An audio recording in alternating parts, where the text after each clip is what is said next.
All right, let's jump right in. When markets get tough, that's when you really see what projects are made of.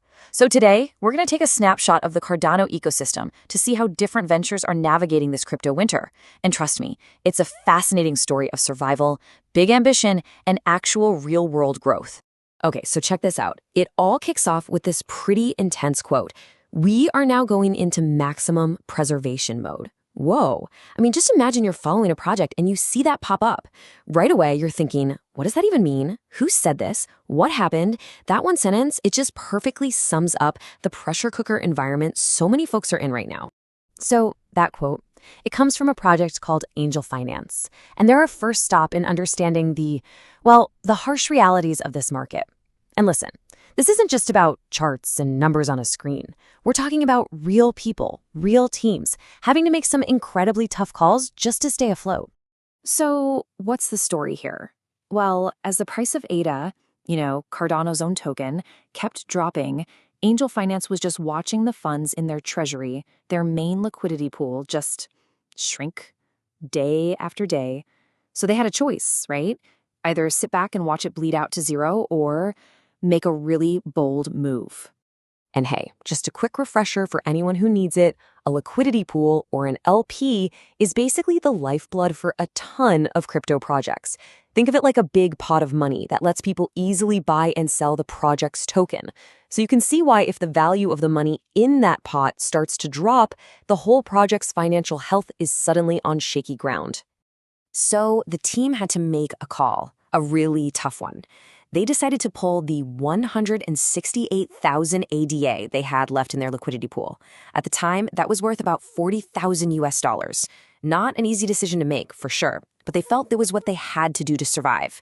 They needed to put that money somewhere else.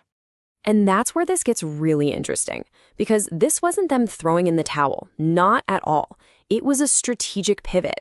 They basically decided, okay, we're not going to sit around and wait for some crypto market miracle. Instead, they took control of their own destiny in a very real, tangible way. And get this, that 40 grand, they didn't just move it into another crypto asset. Nope. They're using it to launch a physical brick and mortar restaurant. I know, right? The goal is to cover all the startup costs and build a business that can stand on its own 2 feet, maybe even turn a profit in its second month. How about that for a pivot? So this really gets to the heart of the dilemma, doesn't it? You could look at this and say, oh, they're giving up on crypto. Or you could see it as a super smart move to build a real-world cash flow to keep their long-term vision alive. It's a pragmatic choice when things get tough. But while some are in preservation mode, others are out there building like crazy. So let's shift gears a bit, because in the very same ecosystem, at the very same time, you've got these other teams who are just deep in builder mode. They are not pulling back one bit. They're pushing forward, creating some seriously ambitious new stuff, the kind of infrastructure for the future of finance on Cardano. A perfect example of this is a project called Atlas. What they're building is a new kind of perpetual futures exchange. A platform where you can trade on the future price of something without a set expiration date. But what's really cool is how they're building it. They're aiming for something way more stable and efficient than what we've seen before. And this is their big idea. The old way to do this was to use volatile stuff like Bitcoin or even ADA as collateral. And, that can be super risky. What Atlas does is change the game completely. They have one single unified vault that only uses stablecoins. That move alone just strips out a huge layer of risk and makes the whole system run so much smoother. And here's the magic of it. The whole thing is designed to grow on its own, like a flywheel. Think about it. More traders jump in, which means more volume and more fees. Those fees lead to higher returns for the people providing the liquidity. And guess what? Higher returns attract even more liquidity, which leads to better prices and execution for trades, which then attracts even more traders. See? It's this awesome, self-reinforcing cycle built for growth. And the building doesn't stop with Atlas. Oh no. There's another project, Bodega Market, and they're taking a totally different but just as ambitious path. They're smashing 2 massive trends together, prediction markets and that super cool zero-knowledge or ZK privacy tech. The stuff that lets you prove something is true without actually revealing the secret info. And just to give you a sense of how big their ambition is, look at this number. The prediction market industry, it's expected to hit over $300 billion in volume by 2026. That's insane. So by adding that critical layer of privacy, Bodega is positioning itself to grab a piece of that absolutely enormous pie. Okay, so we've seen the survivors, and we've seen the ambitious builders. But what about projects that are already out there, live, with real people using them right now? Well, that brings us to our third and final group, the ones that have already launched and are getting some real traction. First up, we've got BetFi. It's a live poker platform on Cardano. And look, in a down market, finding that sweet spot, that product market fit is everything. And BetFi's early numbers, they seem to suggest they're really onto something. They're not just an idea, they've launched and they're already seeing real activity. Let's just glance at the numbers from their first 2 weeks. Over 32,000 ADA in poker volume. That's how much was bet. The platform itself generated over 2,700 ADA in rake. That's their cut, their revenue. The key thing here is that these aren't just make-believe numbers or projections. This is a live product with real users making real money. It works.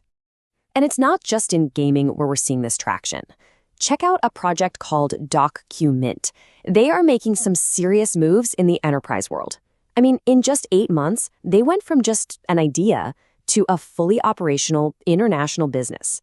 That is incredibly fast. And their progress report is just, wow. They're an official legal entity, they've hired their C-suite leadership, and here's the big one.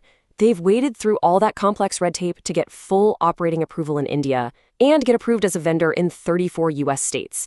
On top of all that, they've locked in an 8-month financial runway. This is what serious business building looks like, folks. Okay, so let's take a step back. We've seen 3 totally different stories, right? A team pivoting just to survive, ambitious builders aiming for the future, and platforms that are already live and getting users right now. So what does it all mean when you put it all together? What's the bigger picture here? What does this say about the health of the whole ecosystem? Well, this is what ties it all together. You realize the Cardano ecosystem isn't just one single story. It's this really dynamic mix of projects, all at different stages. You've got the pragmatists, the survivors, you've got the innovators, the builders, and you've got the operators, the ones who are already out there growing. It's the whole spectrum. And honestly, this is the most important takeaway. A healthy ecosystem, a mature one, isn't a place where everybody is winning all the time and there are no problems. No, a healthy ecosystem is one that shows resilience from all these different angles. The very fact that all these strategies, surviving, building, growing, can happen at the same time, that's a powerful sign of a strong, developing space. So I'll just leave you with this to chew on. In a market like the one we're in, what do you think is the truer sign of health? Is it that cautious, heads-down survival? Or is it that relentless, eyes-on-the-horizon ambition? You know, the real answer is probably that you need both. And that's exactly what makes this whole ecosystem so fascinating to watch right now. Thanks for tuning in.